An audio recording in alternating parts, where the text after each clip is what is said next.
Absolutely. What's going on, everybody? Welcome to, the full length version of Renegade Radio, Season 3, Episode 9. We are on we're at the end of Phase 1 of Season 3. Hold on a second.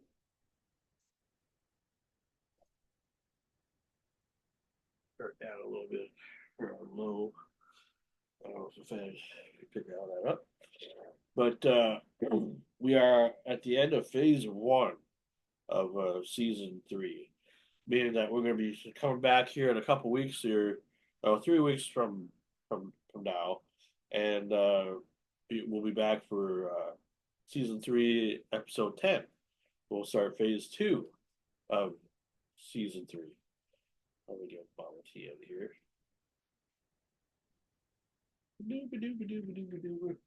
And what's up, everybody watching our Bradford's Best Source there? Well, speaking of best source, we got the best source right here. We got Mama T here. Oh, stop. Jeez. I don't, can you hear me very good? Because I'm using my phone and I've got it like set so it doesn't slide off my computer because my computer doesn't get over. Sure. Is sound okay? Everything's fine. I mean, you look fine, no lag or anything. You were having some issues last night in the episode I saw. The microphone is like underneath a pen right now, so I just wanted to make sure. Well, I'd probably take the microphone or the pen out of there so we can, because when you speak, sometimes it's like. I take the pen out and the phone slides around. You don't have any other holder at all? No. If I had another holder, I wouldn't be taping a pen to my freaking laptop. Wow. Well, you were having some issues yesterday. I seen when watching a little live show. Well, that was for some reason my computer wouldn't get the right signal, and her phone wouldn't get the right signal. Oh. So once we both swapped out, we were fine. Okay. Like I went on my phone and I was fine. Then she got off her computer or got off her phone and went on her computer and she was fine. So I don't know. It was weird. What's up? Oh, I forgot to mute my phone. Hello, everybody. So that's what happens. It just slides down. You don't have I know you don't have a holder, so I'm trying to think of an alternate thing that would work. You don't have anything you can just have like a little box or something you could lean it against or anything? Well, that's why I got the laptop. Oh. I'm setting it on the laptop. Oh, okay. Well then. Hello, Mama T and Sean. How you doing tonight? Oh, doing all right. How about yourself there? Living the dream. I ate a hot pepper and I'm really. So if I go running, you know what's wrong. You ate a hot pepper before the show. I ate 2 really hot peppers. Like they were. That's good to do. And I knew they were hot when I was frying them, and my dog was coughing and rubbing his eyes on the carpet. I'm like, Jesus. Wow, it was like pepper spray.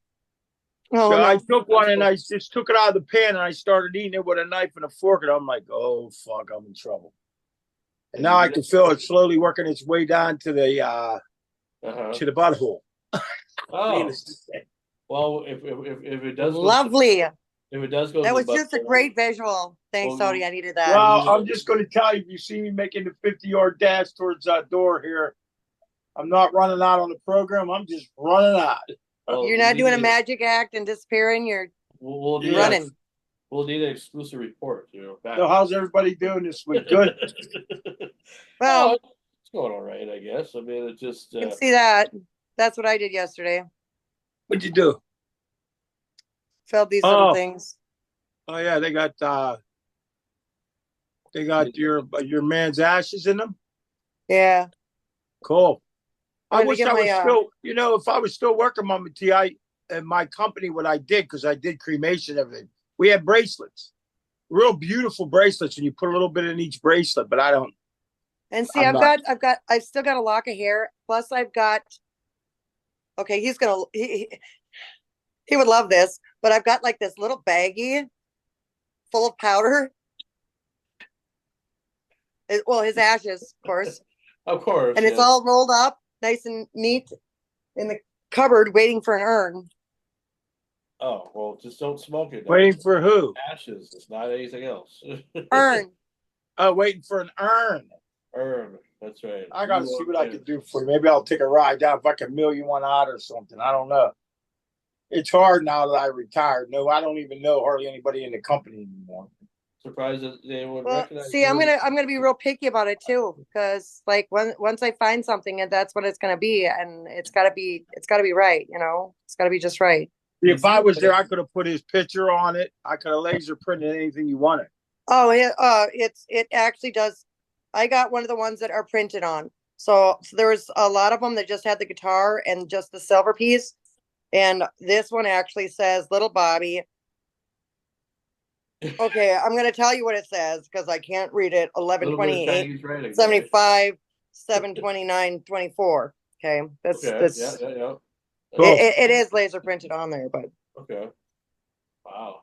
but there was only so many of those printed, and the rest of them didn't have laser printing because it costs more. We got the new ones out where they put the thing on it, and you scroll with your phone, and it show you show him playing the guitar and everything on your phone. Oh, I gotta show you something. So, like one of his best friends, his old lady does these stickers, and I haven't found a place to put this yet.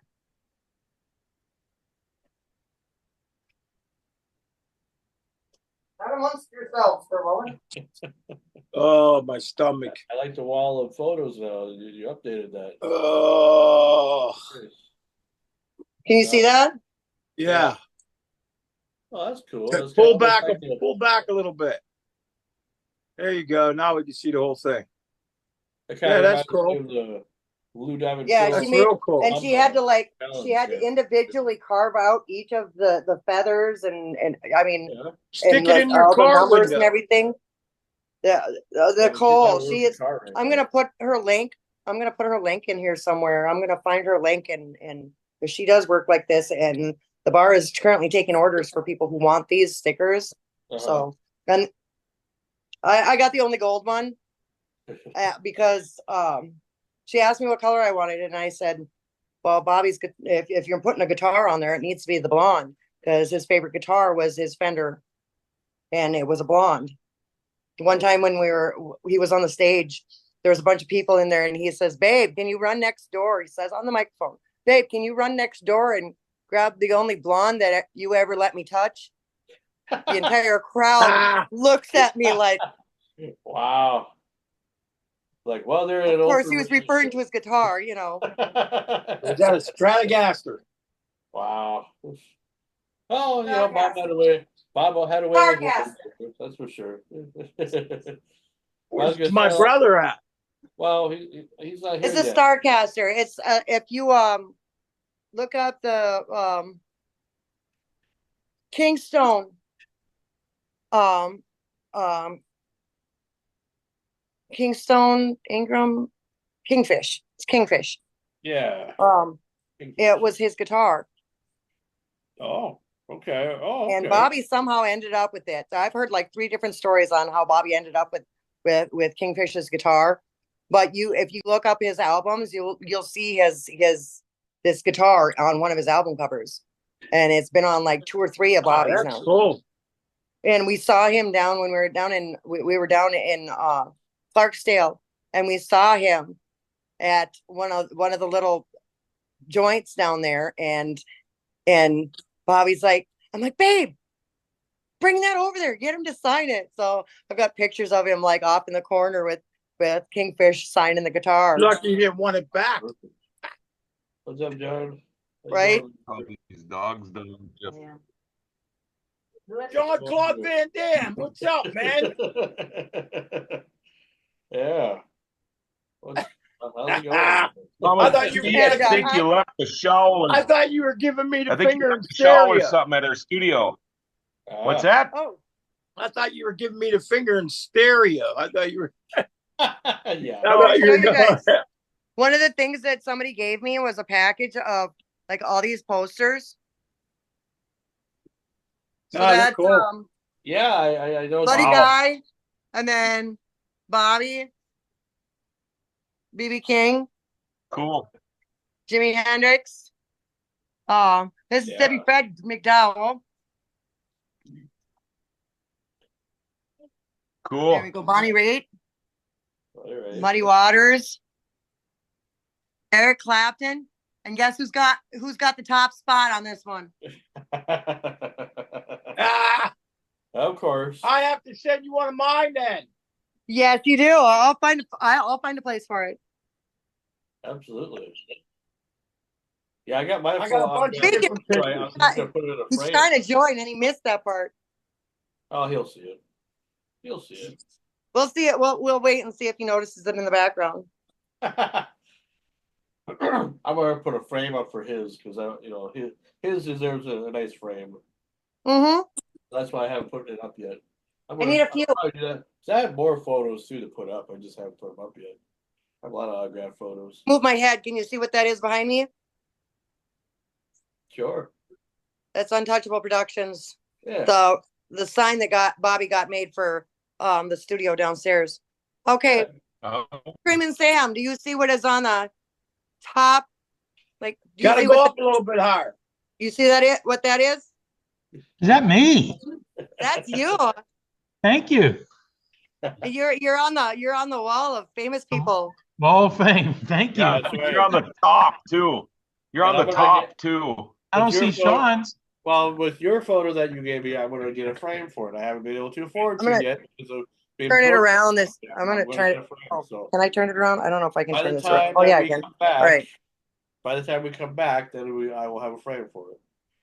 Buddy Guy, Little Bobby, BB King, Jimi Hendrix, Mississippi Fred McDowell, Bonnie Raitt, Muddy Waters, Eric Clapton, and Screaming Sam. And Meatloaf. That was Meatloaf. That wasn't Screaming Sam. Oh no, that's what I need to get. No, I do actually know this one dude. He's gonna be on my show pretty soon. He actually does look just like Meatloaf. Wait, there we go. He does look just like Meatloaf, and he is a singer.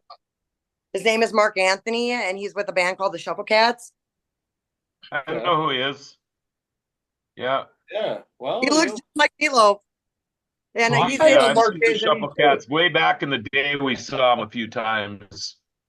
Yeah, he's we saw him at Moondance. We got to go to Moondance. We got to go. Are they kind of like the Stray Cats, kind of what they're shuffle?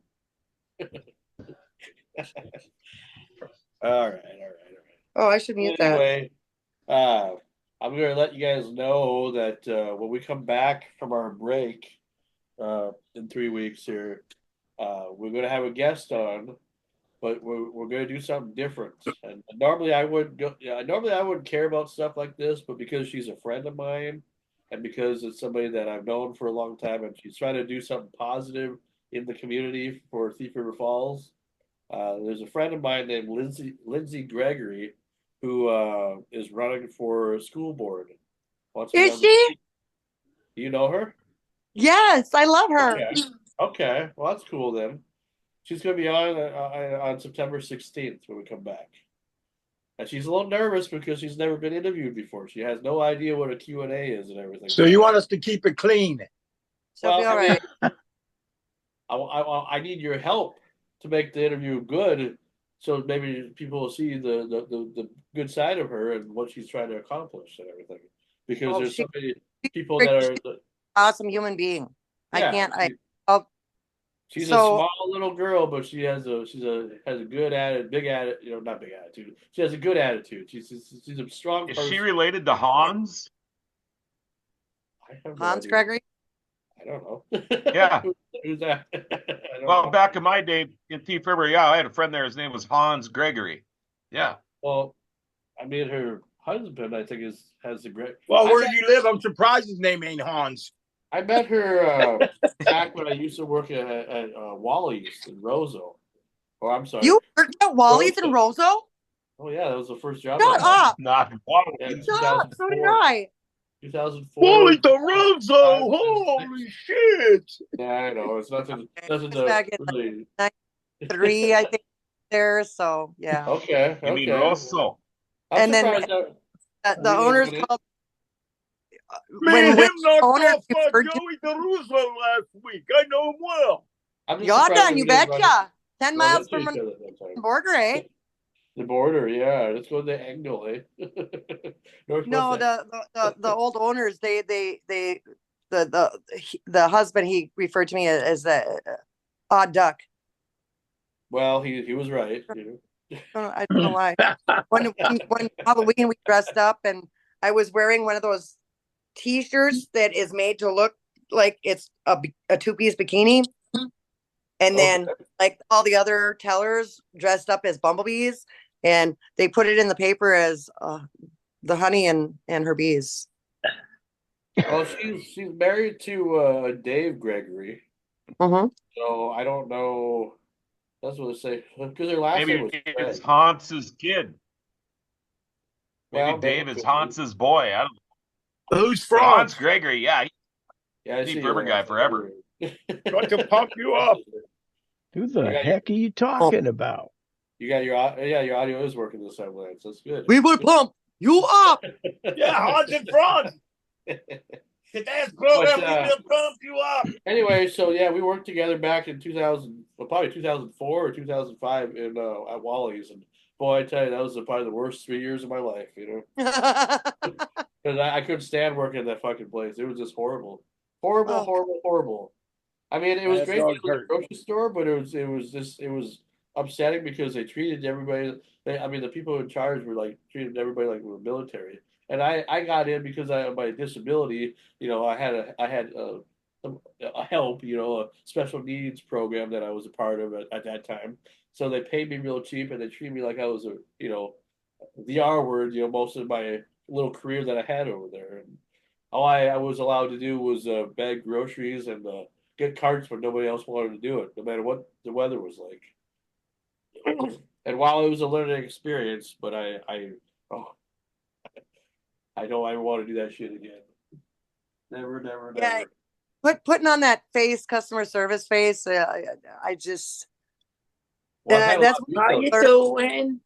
like that's one of the reasons I love this show so much because I don't have to pretend to have the face, the smiley face. Well, nobody's asking you Hey, to pretend anything. And putting working up with, radio for 40 years, you always got to act like you're happy. Sure, well, sure, you sure. You got voice that sound voice, like without John. making your face look like it though.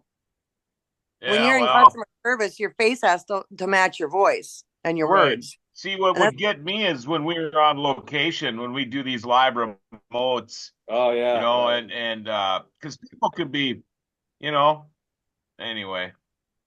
Um, But People yeah, could it's hard remember- to. They're usually pretty fun though. I Yeah, remember. you get to that live location, they tell you to be there at 9. The reason they tell you that it really didn't start till 11, but they wanted to make sure you were there. So you had to Yeah. sit 4 hours and wait for you to go on, and you were supposed to be happy. And I Yeah. got there one day, and they're like, I'm like, what time does the show start? Oh, 9 o'clock. I'm like, why did you tell me to be here at 5?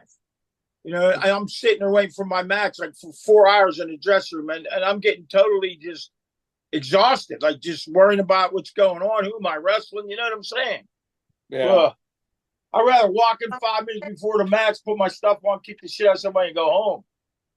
Yeah. All You want don't think about it. You know what I mean? Come in for the finish anyway.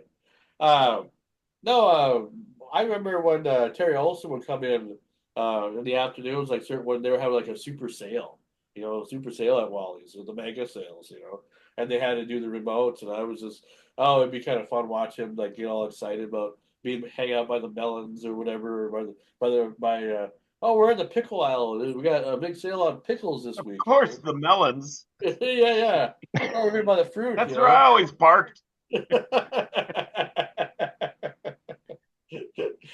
You'll find Roberts. He's over in produce over there. He's playing with the melon. Yeah, that's right. Or He's squeezing the melons, and I don't mean the water. That is not what the melon baller is for. He's squeezing that girl's melons over there in the corner. Yeah, they're doing a melon test or whatever. See which melons are sellable or whatever. Hey, man. Let's get ready to rumble. I bagged groceries. I know what it's like too, and I get you. That was a long time ago, but yeah, but you probably did it at a time when you'd see people like be happy about buying groceries and stuff. I'm sure I don't know if you had to deal with any. I'm sure you had to deal with some bad customers too, but at that time, remember those books that they would come out with at school about the happy grocery worker and everything. Look at Steve; he's so happy. He's so Emotion sad, books. you know. Look The at Steve emotion handle books. his meat. Is that what you're No, I talking about? wasn't happy. Yeah, piece No, of man. plastic. I'm making $3.35 an hour. I mean, I bagged the grocery girl. I bagged the grocery girl one time. You whipped out your cucumber, right? yeah, she was in So a I can different bag it up. department. Yeah, the only problem, she didn't know what he was doing because she wasn't all there. Hey yo, hey yo, hey yo. She thought that's what you did when you were a grocery bagger. He put the bag over her head and she thought that's what you're supposed to do. Part of the training. That's right. Yeah, part of the training. Yeah. Well, we called that a two-bag day. You put one on her head and your head in case hers broke, you still were covered. You know, it was funny. One of my favorite stories from working over there at Wally's, and I did this at other. I worked at a few other grocery stores too, but you know when the bags would stick, you know, and you have to try to open the plastic bags individually. I just grouped a bunch together and just Maddening. I put a bunch of just stuff in the bag or whatever, but it was like more than one bag. And I had the manager one time who was running the place, Gary, Grundle, check, he was checking out, and I was bagging his groceries, and he was wondering, why are you giving me so many bags for? It's like, well, these bags suck. They don't want to open like they should. So I'm just gonna give you a whole bunch, okay? I bagged pre-plastic. Oh, okay. So you did the bag. It's a little Has easier. paper or plastic. Okay. Right. Yeah. None of I that. got shit. fired Yeah, one- before there was an option. Yeah. I got fired one And time. everybody had 100 of them folded up between the refrigerator and the cupboard. And I thought Hans and Franz, we were aging ourselves. I got fired one time at a job. I was they caught me sticking my penis in the meat grinder, and she got fired too. There he goes with the What? Why penis. would you do that? So she got fired too. Oh, I tell you what. Well, anyway, yeah. I mean that I don't know. I mean, I got thrown out of the Boy Scouts. I got caught back eating a brownie. Yeah, you said that joke before. Okay. Hey, My Dick Man, iron. look at that shirt, man. Where'd you get that at? hey, I did you know that I got fired from the M&M Oh. factory? I was working. Ha I kept throwing out all the W's. ha. No, Here's, I got this. boy. I got this from the Antique Man the other day. Well, There you oh, go. Look how awesome that is. Oh, Nice. can you fit it in at all? I really appreciate that, brother. No, you're welcome. I'll Oh, throw gotta out have another little fun. thing. So where'd you get Okay, your- real quickly, if I might, since you asked, I got this shirt like 15 plus years ago in Minneapolis. 4 years That ago. looks like it came from there. Yeah, and 4 years ago, we went to Hawaii and we're standing in a long line for the big show that night. And I told Denise, I said, there's not going to be anybody with a shirt like this. There were all kinds of Hawaiian shirts being worn, none like this. And the lady finally got to us and took us to our table, pulled up my chair, and I looked across from me, and there's some guy from Canada with the same shirt. I got a picture. I'll share it later. That's funny. So what were the odds? That's funny. Well, maybe he was your doppelganger. Did he look like you? Did he have the same hairdo and everything? Was his name Eric? That could've been Not scared. quite, but yeah. No, he was a different guy. Anyway, I should got have some bought a nice lottery Hawaiian ticket. shirts. Should have bought a lottery ticket. Well, what were you doing in Hawaii then? What made you have your presence over there? That's kind of a personal question, isn't it? Well, I mean, were you on tour? Were you doing your music stuff? No, I'd never been. So we just went, and the other big thing that happened, we were laying in bed at the hotel, and all of a sudden the bed moved. It rumbled, and we looked at each other, and I said, "I know I'm good, but geez," but it turned out it was it was a tremor. That was my first earthquake experience. Oh, I thought you thought the girl next to you had a seizure. Yeah. No, not this time. Uh, No, we had a lot of guys, fun. I send you guys a link here, so I'm gonna go right ahead and share that with you. Damn it! I thought I was gonna one up you on this one because I have one almost exactly like that, and I was gonna put it on. Okay. I'm gonna go get mine. Go to you, but now I can't find it. I'm gonna go get my Elvis shirt. Thank you very much. Yeah, thank you. I am. All right, so let's see. Anything would look better than that pirate shirt. Yeah, I should have worn an Elvis shirt. He's probably better. He's probably a better hitter than half the Pirates, and he's dead. The other night they had 1 hit and 12 strikeouts. Elvis, we just had him over in the casinos on Saturday. VIP. Who do you think I am? He was Thank you very much. All right, so I will send you guys a live link here because we are. Yeah, I've been looking all over for it. Oh, let me see. Are you under Renegade Radio or Sean? Hold on. Let me change the. See, I so used to not. 3 weeks from now, I'm getting operated on, so I hope it ain't the same day as on my surgery. But well, it probably is. It's September 16th is when we're coming back. Okay, no, my surgery's the 17th. So that's the day after. Yeah, David. Okay. I'm getting my second knee and the third knee a week later. Okay. Oh wow. That was me. I'm just gonna work on my wee knee. Yeah, we got it. We got it.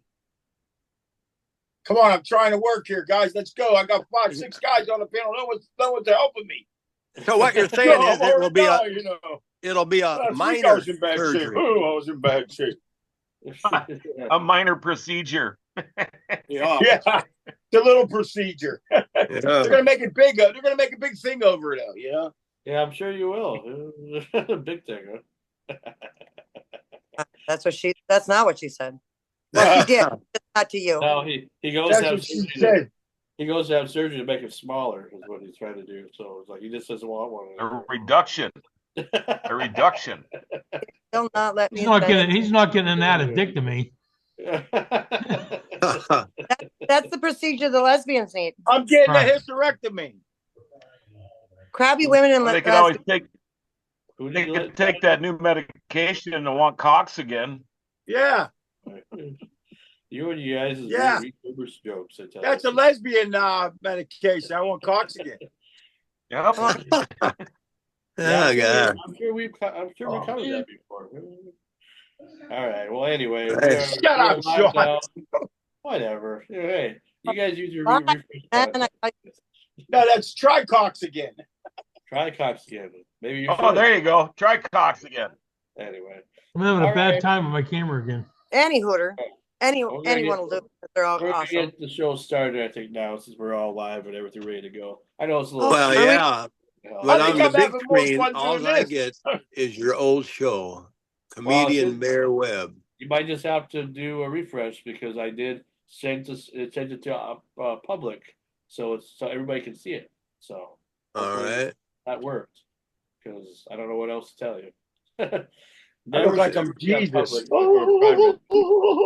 All right. Well, what's up, everybody? Welcome to another great edition of Renegade Radio, Season 3, Episode number 9, and the end of Phase 1, as I like to call it, of Season 3. It's not the end of Season 3, it's just the end of the first phase. We'll be back in about 3 weeks with Phase 2, Part 2 of Season 3. But tonight is going to be a fun night because, not only was it being our last show before we take a little break, but the last show of real summer. It's been a pretty good summer so far. Well, give or take, I guess. Maybe it's been kind of a shitty summer for some of us, but it's been up and down. It's like an elevator, been up and down. So, roller coaster. Roller coaster, Grandma always used to say. You throw up from and then you ride again, you throw up again. Yeah. Anyway, so tonight it's going to be a fun episode because we'll be joined about 7:00 here with a very special guest, a Back to the Future historian, named Michael KLASTORIN. So for all of you guys out there and gals that are watching, I mean, even on the panel, now obviously you had to watch Back to the Future in your lifetime. I'm hoping. Everybody has watched it before many times. Yeah, absolutely, man. A million times. Okay. 101 gigawatts. So you remember it's the lines or whatever, because it'd be kind of funny if we started doing the show and all of a sudden nobody knew about any pop culture or anything. It's like, because I'm not going to bring up a lot of weird stuff, but I will bring up a lot of random stuff, because when we come back from break, we are going to do and probably talk about the new Beetlejuice movie. So hopefully you guys go see that. Beetlejuice. The new one, Beetlejuice. That's right. Should be good. I mean, I'm excited about it. Hey, how about a little head? We'll have Michael KLASTORIN on tonight, and Back to the Future. And what we're going to talk about is he wrote a book here a couple years back about the new Broadway musical that is actually coming. It's on tour starting in September, and the first place that it's headed to will be Minneapolis. Now, I would love to go to that. I wish I could go to that. I wish somebody, that could drive. I know I've already been offered, somebody to come with, but if I could find somebody to drive so I don't have to drive in the cities, then Where's it going to be? The Orpheum Theater? The cities, I can't get pulled over. I'm very good at driving in the cities. I'm sure you can get pulled over in the cities just like you could anywhere else. Yeah, I'm sure that can. Well, no, I drive good though. I don't get pulled over. I've never been pulled over in the cities. I used to live there. Well, I mean, I'm just navigate quite well. The last time I went there with my family, they had so much goddamn construction, and it's just like, it just like seems like it was. And they don't get in, like you must be a bunch of country bumpkins, man. And they don't keep the maps updated. They don't keep the maps updated, so you don't know that Google Maps is sending you down this road that is completely closed. You guys drive in the city. Oh my god. Lions and tigers and bears. Oh my. Yeah, that's right. Big city guy. I lived in California before Google Maps. Yeah. John, if he sees a car go by his house, he's like, yeah. Bobby, the Thomas Brothers guide. Well, dude, I live in the city. Anybody that ever rode with him, I have to have a 45 to go get my mail. And I ain't shooting bears. I'm shooting queers and everything else. Wow. Well, stop it. Funny. Well, anyway, so tonight we are joined by Mama T. We got Yo, Mama. We got Mama. John Roberts, Screaming Sam. We got Lance Warlock, and we got Antique Man. Greetings. What about me, bitch? What about me? Did I say Screaming Sam? I heard it. Well, did you? Let me ask you something, Sean. Living legend that is living. Screaming Sam. Frankie, let me ask you something. What? You and Tanya got my DVDs. I want you to watch it, and then why don't you guys interview me on your shows? Mama T. I was only able to make it through let's just say the fun dip part. I don't know what to tell you. You could only make it to the first the names on the beginning, huh? I can't even make it through the. I can't even make it to the damn. John didn't even put it in his DVD player. Don't let him lie to you. He didn't even put it. Is it that bad, Sean? No, I mean, I saw Jenna. I saw the full clip on Jenna. I was like, man. You're stuttering a lot. I did ask him, like, this isn't a family-friendly show, so I'm going to tell you what I asked him. How many times did you beat off to this girl? Freaking hurting all over your... Boy. I mean, hey, I tell you what, for productive value, as far as old schoolness, like an old school porno or whatever, you did a great job, okay? As far as the cover of the case. It looks like an old school porno, okay? It does. But let me ask you guys a question. Did you didn't watch it, right? Did you watch the titty hunter scenes?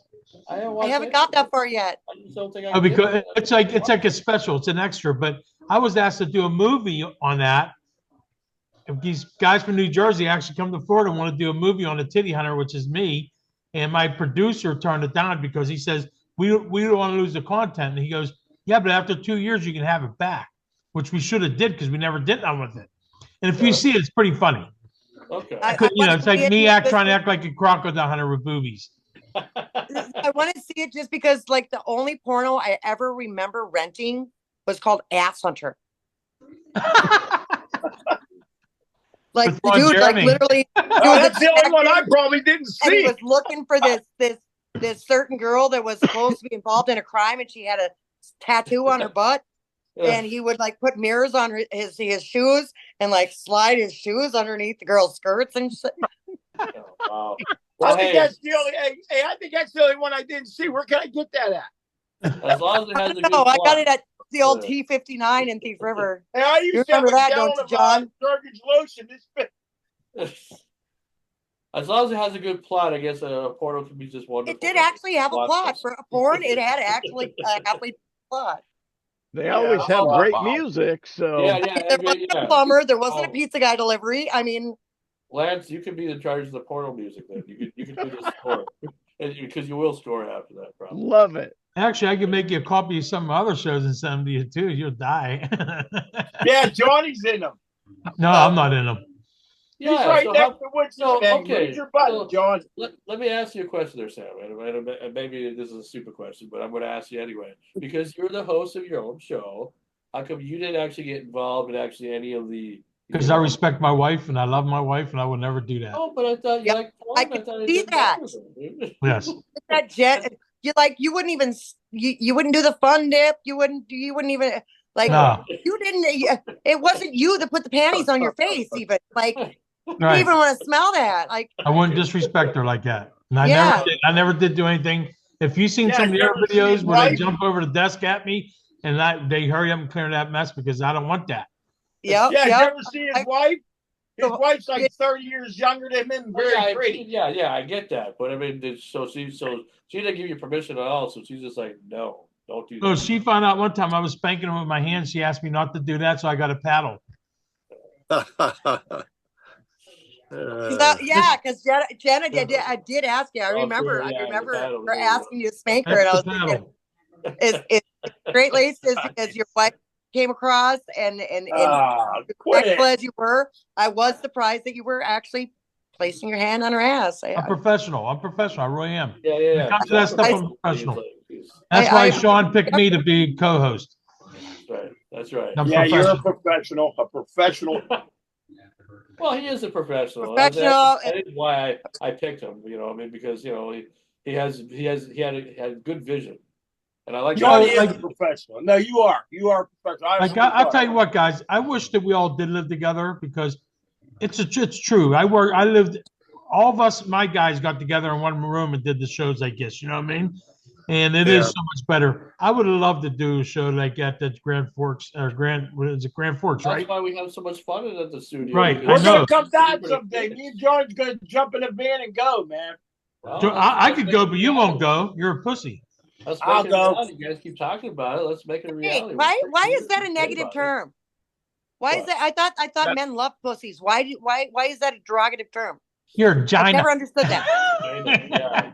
He said that to me because I couldn't do it before because I was working. I ain't working. It's better than saying Gina. You know Like, what I mean?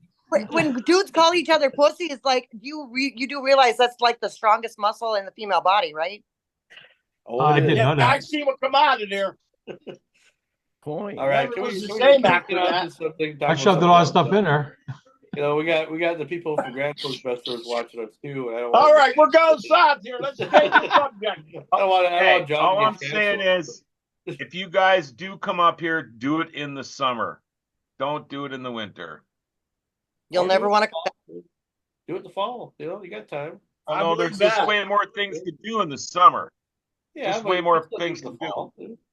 Anyway, so let's change the subject now. Earlier in the pre-show, before we went live here, I mentioned to you guys about what's coming up on the next show, on our 10th show, in 2 weeks from today, when we come back from our little break. We're doing something different, well, that I don't normally do. I'm doing it for a friend. I'm doing it because I feel like she could be a good candidate for what she's doing, and I feel because of who we have on our roster here, our crew. We got a news guy. We got local people that are, also that are, running for things and whatever, that know about schools and what they probably need or whatever. Well, her name is Lindsay Gregory. She's from Rose originally, and she's running for school board. Have you guys have any experience with school board things before? I'm sure John Roberts, you have. Have you ever interviewed anybody Yeah. from school board? How's that normally go? 'Cause Yeah. she's so scared she has no idea what to expect. So it's like, but I told her we'll be fine. We'll go easy on you, but we are gonna probably ask some tough Right now questions. is easy. Right now is easy pickings because we're still reeling from the pandemic 4 years later. More and more people homeschooling, more and more people on chartering now. Uh-huh. And the teachers aren't teaching the 3 R's anymore. They're just not. I mean, you come to Minnesota, they're more worried about putting tampon machines in boys' bathrooms than they are teaching. There's no more history being taught anymore. And some of these old school people, they want this shit back like it was when we went to school. Oh, sure.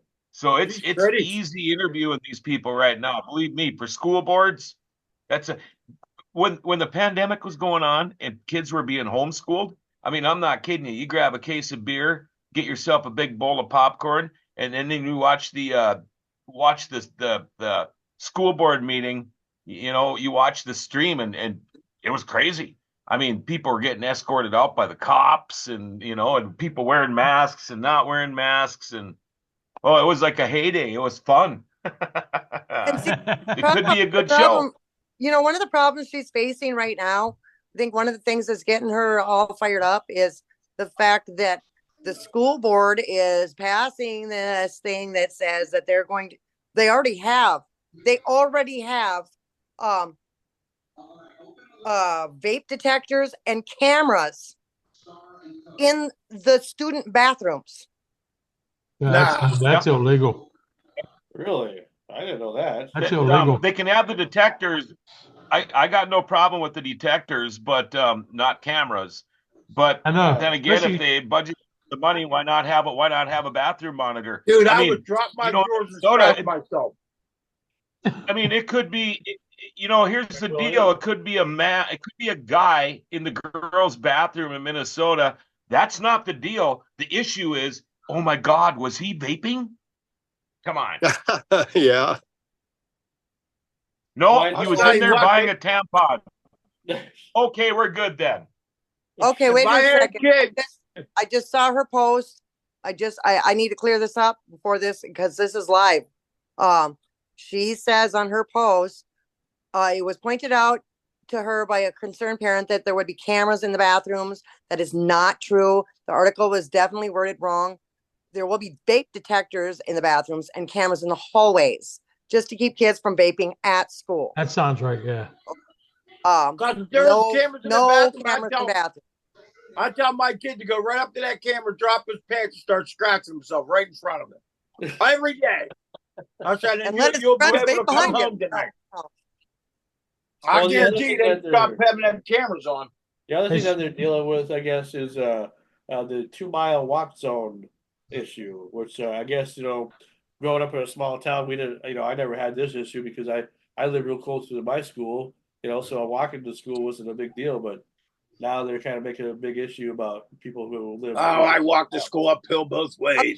Otherwise you gotta pay. Otherwise your parents have to pay for the school bus. And the Grand Forks, when my ex and I moved to Grand Forks with our kids, we were very surprised. We were very lucky that the home we found was only like 4 blocks away from the school that my children were attending. Because we found out that you had to pay for every bus ride for every kid. And being from Minnesota, that was never, ever an issue, no matter how far or how close you lived to the school that you were attending. There was never, that's what school funding is for. So the kids can get food, so they can get a ride to freaking school on the school bus. I mean, and when we found that out, we're like, oh my God, lucky we only live a few blocks away, but can you imagine like living just on the edge of town or something? It just blows my mind that you have to pay for a tent. So now one of the issues is that Lindsay is dealing with is, okay, the school board itself, lower attendance. They're not getting the funding they need because they have lower attendance. They don't have as many kids. Well, that's because all these parents are sick of paying all these fines and found out that it's so much easier since COVID. The government just shot itself in the foot. During COVID, they found out that homeschooling and online schooling is a lot easier. They don't have to pay as much. So of course, the attendance in schools is going to go down. Of course, you're not going to get as much funding, and of course, the prices for everything is going to go up. Yeah, it's crazy. On top, wait, on top of charging, you got me started. On top of charging for public transportation for school buses, are they short school bus drivers? Absolutely. Yes. Absolutely. Yeah. Wow. But Grand Forks doesn't bus much. It's not like growing up in Minnesota. But granted, I mean, in Minnesota, I rode the school bus where I didn't get home till way after dark a lot of times. But then in high school, I walked to school because we lived in a different place. But I still walked 2 miles probably to get to school every day. But Grand Forks, it's you either take your bike or you drive your car or you catch your ride with somebody. Because if you live anywhere in the city limits, there's no busing. You took your snowmobile, your dog sled team, your we were like a block away, maybe a block and a half away from our house's grade school, and a block and a half away from high school. Oh, don't lie. We walked uphill both ways. That's what Daddy used to say. Oh, when I was a kid, I did shovel coal and then walk uphill both ways. They bake potatoes in the fireplace overnight, and that's what you would take to lunch, and you would put it by your feet when you were riding in the horse wagon to keep your feet warm. Yeah. Well, John after you got done milking cows. Well, I thought chocolate milk came from chocolate cows. Come on now, we all know that now, right? No, well, like you guys, here's something we actually had back when I was younger. We had late bus, and that was for anybody that was in any extracurricular activities after school, sports, drama, band, music, whatever. Because the farmers couldn't. They couldn't take time off from being in the fields to go pick their kids up after practice. It was too valuable to stay out in the field. And so we had what was called late bus. Well, I lived on the far edge up by the college in Thief River Falls. And so I always took late bus home, and I wouldn't get home. I'd be the last one to get home because they'd go through all the country first and then catch me on the way back into town. I was right on the edge of town, but there were times I didn't get home from school on the bus till after 7 o'clock, 7:30 at night. Wow. Jesus. Wow. But it was a guaranteed ride. So you took it. It's dark out too, man. I suppose in here in the winter, it's dark at 4:30. Oh, yeah. They're changing the time zone now because I think this is the last year we're doing it, and then it's done. God, I hope so. You can even look on our phones and keep tracking it. Yeah. And they showed happening in October. Yeah. And then come back in April, I think, or March. And then you go scroll after that and look at next November and March, it's not on no more. So I think this might be the last time. I hope so. I'm tired of that dark at 5 o'clock. It's going to help a little bit. It'll help us a little bit. There's an time change here is in the state.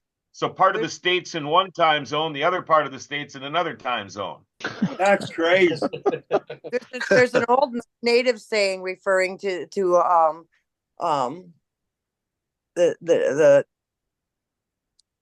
only a white man would think that cutting off the top of a blanket and adding that to the bottom of the blanket would make it longer. So Lance, in your my brother was so big, if he put either arm out, he covered 2 time zones. I tell you. Lance, in your area, I mean, what is it like? I mean, you guys have any big issues in your school district at all, or? I don't pay attention. School, so I mean, I don't really give a shit. I'm not Neither do I. West Coast, sir. What's funny is for years I also had dealt with retail. I've worked within the school districts. I've worked with them. My wife is a teacher for close to 25 years. I see all the BS that goes with it. She teaches like special ed high school at an alternative high school. So you want to talk about the dumpiest building, the no funding, I mean, I could go on and on also. So it's just, what I always say is I never see any sort of light at the end of the tunnel. It just seems like it's a continuous circle of bureaucratic nonsense Bullshit. that doesn't ever, yeah, exactly. That doesn't ever Yeah. get anywhere. So when you guys were growing up, what? Oh, sorry, what? Oh, good. I said, I have a quick story. So when the ALC was the Alternative Learning Center, or AKA Asshole's Last Chance, was created in Roseau, I was the first graduate, and they did a story about me in the paper. Well, it was basically about the ALC, not just about me, but I was the first graduate from there. So they had my picture on there, but in the story they said, well, teenagers end up quitting high school and going to the Alternative Learning Center because of issues at home or drug use or pregnancy. And my mom, there was no social media at the time. She was literally, my mom flipped her shit. Like, my daughter's not on drugs and she's not pregnant. Well, she didn't know I was smoking pot, but but that's not why I quit school, So everybody in the community thought that I was pregnant because of this news article about the ALC. Just story. How many of you guys? I mean, granted, you guys are closer to my age. The majority of us are compared to these two on the other ones on the top here. But how many of you guys had teachers in your life growing up that were influences in your life that you still think about? Absolutely. I just have a feeling, one of my best friends, his whole dream in life was to be a teacher. He thought so highly of educating. And when he went to college, he ended up getting a job down in the cities. Granted, it was a mostly black school district, but there was nothing put into it. Nobody cared. Parents didn't care. Administration didn't care. He was a second grade teacher for like 3 years. So then they moved it from second to third grade. Well, he's got a kid, third grade in the middle of class, masturbating, and he's just like, it was so turned off. He quit, and he's been driving a Coca-Cola truck ever since. This was 30 years ago. But when you think about how it is, and Lance, you talk about it, hopefully your wife is going to be one of these people that influenced her students, because I just can't see it happening much anymore. 30 years ago, that was Johnny. That would have left Johnny 35. You'd have been in kindergarten. Absolutely. I sent you guys the posts that we're talking about, so you keep track. Definitely 3 teachers that influenced me growing up. One was my music teacher that I had through middle school and junior high, Mrs. Moline. She was the one that gave me the 3 solos every year. And then Mr. Klotz in grade school, Project Charlie. It taught you how to do. Man can tell you. Tell him, Antique Man, you were a teacher in school doing that with special what's ed. going on in Texas there? And then the third one was Mrs. Olson, who got me into what is that? It's the secondary something. I can't remember. It was prep for college courses in my English class, and she really liked my writing, and she really encouraged my writing a lot. I hope that there's there that still can encourage and influence students longer in life. That, like, if Mrs. Olson hadn't encouraged my writing, I wouldn't be writing. If Mrs. Moline wouldn't have encouraged my singing, I wouldn't be singing. If Mr. Klotz hadn't encouraged my social anxiety, well, not encouraged, so help me deal with my social anxiety, I wouldn't be here. Yeah. Like everything I'm doing today was influenced from those 3 teachers. And I hope to God that these teachers today are influencing these kids. First of all, I hated all my teachers. all them motherfuckers. You only They made talk it to the about- third grade. What got me turned on the way I am is there was a nun, and she was a beautiful nun, and she didn't wear the habit, and no, shut up, Tanya. Well, she knelt down in front of me, and I saw a little glimpse of a panty thing, and that was it. I was like fucking hooked on sex. And you tell me to shut up? I And was thank God they got a section called nuns. You know, I mean, true story. I don't know any of their names, but I'll tell you what. Well, I was definitely influenced in school more or less because, I was the guy that got made fun of all the time. I always was the one who got picked on all the time because I wasn't as cool as I am today, believe it or not. I know it's hard to believe. You were less Hard to cool. I was the guy with. Shut up, I was Sean. the guy. Not Hey, Sean, I possible. would have been the guy standing behind you, protecting you, because that's what I did. I never picked on okay. nobody. You weren't behind me, dude. I I got was- picked on for being fat. I was only one of about. The mean girls were after me. I was a poor I was girl. one of only about 3 or 4 guys that was allowed to even walk down senior hall. Most guys in my freshman class or sophomore class had to walk outside and walk a block to go to the end of the building to the gymnasium for Phi Ed. I was lucky enough.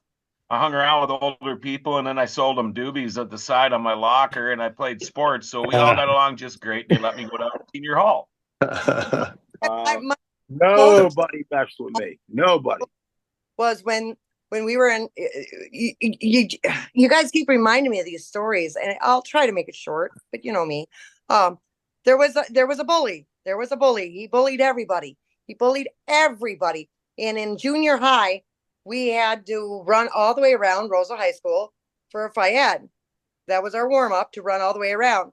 And this guy, he got in front of everybody, and he's running and he's in front of everybody, and he turns around to mock everybody. And he's like, you fucking losers. You guys are all so slow. And he turns around to see where he's going and slams right into the no parking sign. He was laying on the ground. Good. And we all ran past him just laughing. Like, you fucking loser. I kicked him going by. I Kidney kick.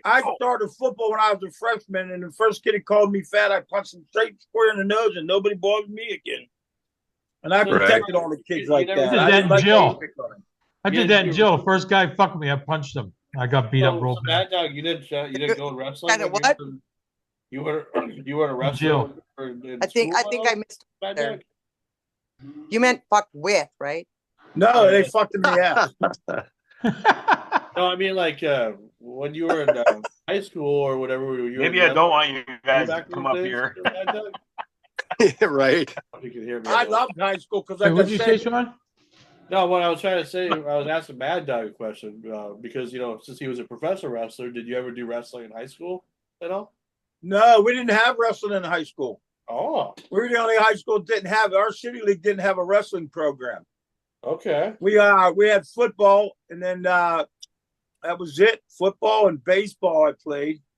I caught baseball. I played football. Yeah, we didn't have a wrestling program. They didn't get So one until. You didn't go to the same school that Kurt Angle went to, then? Huh? No, Kurt Angle was rich. He went to Mount Lebanon. Oh. Hey, how The about Angles Sid were passing poor like away? me because the Angles grew up in my neighborhood. Who passed away? Psycho Sid. From Sid wrestling. Yurdy, Sid Vicious. Sid Udi or Udi. When did Sid pass away? Today Today. or this weekend. Really? I didn't hear nothing about Wait, that. who passed away? Psycho Psycho Sid Sid Vicious, Sid Yurdy. Sid Vicious. Yeah, Well, 63 years old, cancer. He's my age. He was a tough character, nice guy. I'm sorry. I'm Yeah, looking at the live chat right now. Darren Foss, when you were telling your story about the nuns, he said, "I bet you got none."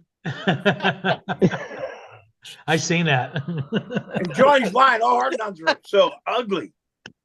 Well, the first time, when I was 1 year old, or not 1 year old, the first grade, I mean, we had this, the only teacher I remember is Sister Aurelia. Oh, really? Was ugly. She was a nun. She was a real bitch. So I had real long hair in the front, and I used to always, do that. So she called me over one time. She goes, "Mr. Reynolds, you got to comb." I says, "Yeah." She goes, "Comb your hair down in front of your eyes. Let me see how long it is." I thought, well, this bitch is cool. So I combed it down, and she grabs it and cuts it. No. Oh. Yes. Oh my God. And that's why I think I hate barbershops. I hate doctors and barbershops. Yeah. Then I went home to my mom, and what do? They take me to the barbershop and cut my hair the rest of the way off. And I was like, ever since I hate nuns, I hate teachers. Sister William used to make you put your hands on the No table. offense, Antique Man. I love you. Hey, Sister William used to make you put your hands on the table and drop a big hunk of wood on your knuckle. That's right. Hey, Was it I had wood? a biology It was a teacher in block high of school. wood, and she dropped it right down on your knuckle. I thought maybe it was one of those nuns that. I'm telling you, they were worse than the Nazis. They weren't Catholic, man. They were Nazis. I'm telling you. They marched and everything. You couldn't even if you even like sneezed in school, they'd backhand you. So what about I had a teacher. I'm sure you have a story about your school. I'm sure you've had, being a special ed teacher, I'm sure you go through some school board issues or whatever, or do you not get yourself involved with stuff like that? No, not that so much. And I started doing the special ed classes about 4 years ago. I just got too old and impatient to do middle school and high school kids anymore. But the one quick story, these eighth graders acting up, and as usual, then I'd get my old man anger and I'd shout out to be quiet, and it startled everybody. And 4 boys in the corner, and one boy goes, "Are you angry?" I said, "What?" He said, "Well, are you like angry like the Hulk?" And I said, "Well, let me tell you something. You see this scar on the front of my wrist?" "Yeah." I said, "You see this scar on the back of my wrist?" "Yeah."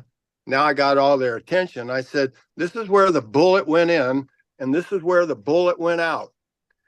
Now they're quiet, and the kid goes, "Wow." He said, "What happened to the guy that shot you?" I said, "Mr. Adams doesn't get angry, he gets even." And they shut the fuck up the rest of the classroom. That's amazing. All right, John Roberts. I didn't mean to interrupt you. You tell your Yeah, you see our teacher, he's cool. He got shot. Yeah. Yep. Well, actually, it was a cyst removal and a jackknife cut. But anyway. Go ahead, John. I had a biology teacher in high school. He was kind of a nut job.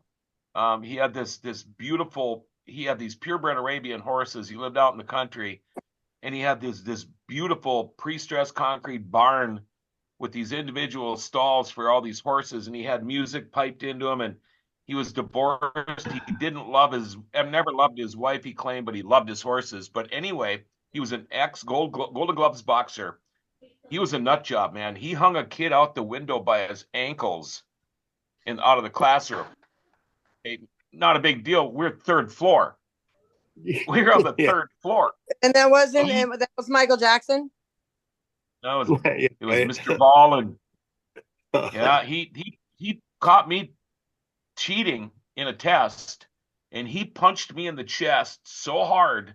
That's when the desk was still connected to the chair, and everything. I just went head over tea kettle, ass over heel. And I still, to this day, he was probably one of my biggest influences. I still was very friendly with him and sought his advice and talked to him a lot. I just deserved getting punched. But yeah, I mean, that's a shit we had to grow up, but we didn't even go home and tell your mom and dad about it. Yeah, you got your ass kicked when you got home. You would have got it worse when you got home if you told them. Right. And now these little wussies they're raising now. I know really good hockey coaches that have been fired because back in the day, what happens or said in the locker room stays in the locker room. These kids would come home and say, "Gee, Mom, Coach said we were playing like a bunch of pussies tonight." Next thing you know, Coach is looking for a job. It's just ridiculous. Yeah. Hey, my math teacher put me in a locker for 3 periods because I was jagging around too much. I missed lunch. I missed lunch in study hall. He goes, "That's good. You don't need to go to lunch in study hall. You're too fat." And he shoved me in a locker and left me there. I pondered on that fucking locker for 2 hours. We used to have an eighth grade teacher in grade school, Mr. Capelli. He used to have tennis balls behind the desk. And if somebody wasn't doing what he wanted to do, he whipped the tennis ball at you. And I thought that was funny. I liked that. That was pretty cool. It's not going to hurt you. teacher that we Might had, hurt your feelings. we had this teacher Yeah. that would always, so if a student started falling asleep in the class, and he spoke in a monotone, right? And like, and it would put you to sleep if you were already tired. And he would keep speaking in his monotone, giving his lesson, and then he would say something like, "Okay, well, you can see that so and so is asleep. So, okay, you guys all know the drill. Let's all pick up our books." And we all pick up our books. And on the count of 3, 1, 2, 3, we all dropped our books and woke up the student that happened to be sleeping. Oh, And it was God. funny. That dude was funny. Only he did pick his boogers in class and lined them up on his desk and flicked them at people Oh, jeez. and looked down girls. Oh, Looked down Did, girls. did anybody bring your Mama, teacher? T, come on, Did man. anybody bring your teacher an apple in the morning to school? No, Yeah, me either. Yeah. I think that's kind of overplayed. We used to bring our teacher weed. Oh, jeez. Mr. Yeah. Ramage. Wanted a teacher like that. Mr. Ramage, if you got him high, man, you got an A that day. That's funny. South Hills was nuts. Johnny didn't go there. He went to a Catholic school. I had to go to the public school. That's why I Mommy turned out the couldn't way I afford did. to send the fat little one. That's why I turned out like I did. Yeah, retarded. Tony, my brother Mad Dog, and my sister Ginny went to public schools, and they're the stupidest motherfuckers you ever met. Me and my sister, me and my sister went to Catholic schools, and we are the smartest ones. No, you just believe you are because you went to Catholic school. They taught you to Yeah. think that. I told you what Yeah, but happened, then so yeah, there was a Father bad used to influence a do little Hey, bit. ask him what the preacher used to. Ask him what the Just say preacher it. used to do. Ask him what the preacher used to do to him in the confessional box. The old Yeah, Catholic right. boy. I Get don't outta want to here. know about. I don't want to know about Screaming Sam's butt stuff. I don't want to know. Come on, I'm not- Catholic boy. Tell him what they did to you. What'd you get for a candy bar there, Catholic boy, huh? A little pee-pee spanked by father, you know who? Oh my goodness! Come on, you have to go Our get priest- therapy our now, priest- fat boy. I think I told this story. Our priest taught me how to play guitar, and my mom even said, "Did he ever pat And you which on the ass strings or did he anything?" teach you on? Huh? Which strings did he teach you on? There was nothing there. He was a cool dude. Yeah. He played the guitar naked. That's funny. You What guys. the hell's wrong with you people? Now That we're is really figuring it out. Perfect. That's perfect. That is Hey, exactly how'd you what I like want the people peace to pipe think I made? watch this show. Yeah, I'm not telling you anything about school, so Because that's so much Well, we come get on so much now. of a broader audience. I bet you Lance was the cool kid in school. I bet you he never got picked on at all. Lance looks like a good kid. Like he followed all the rules. He was one of And those. And he was a jocks mother that all hunter the after 12th grade. loved. Well, remember, he was an actor too, so you know. it was that if cell phones had existed there, my mom was on speed dial with every single administrator because it was constantly this. Style. Where the hell is Lance? He's not here. Where Wow. is he? Speed dial. Yeah, That means that's you're what not it as would old have as you been. look. Oh no! I mean, if it would have been, we'd be there. 'Cause Oh, okay. it was first name basis. They would just pick up the phone and I have Lance here, or where is he? And that was always the issue. Sure. How about when you had kids? I mean, were they pretty good students in school? Were they popular? Did they get picked on? I mean, was it kind of up and down kind of for you as a parent? You know what? I got to be honest. At that, I would say that my kids did not experience a ton at all of bullying, any more than what I would say would have been just a very normal amount of I'm just picking on you for this, that, and the other. Compared to what I know exists now, they were very fortunate, Oh, that's good. you know. Good. Hey. Oh, that's good though. And You that was gotta- a small ass town, so that was, you know, that's the I'm bad reading the thing. comments, man. I'm just Everybody dying. laugh and everything in the chat. Just you ignore laughing me. I'm at just that? like reading these comments and like freaking dying Oh, over here. Hey, you guys like my peace pipe? I made that out all of a you guys hatchet. watching on the best source or whatever live feed of it, or on the replay. Now, I was just going to say we didn't air the replay I last. made this out of an old Saturday hatchet.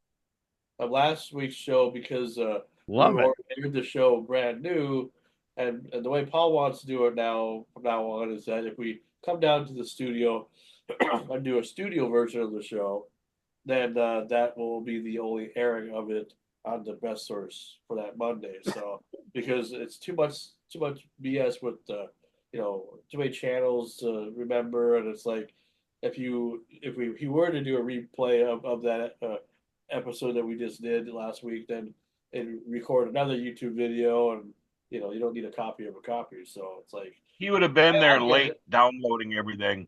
Yeah, and I understood that. I mean, I didn't think about that Yep, at first, yep. and then I thought, yeah, maybe you're right. Maybe it's just good to. So that's why we only do once a week, as far as the replay goes. But that's just because we're doing it from home here.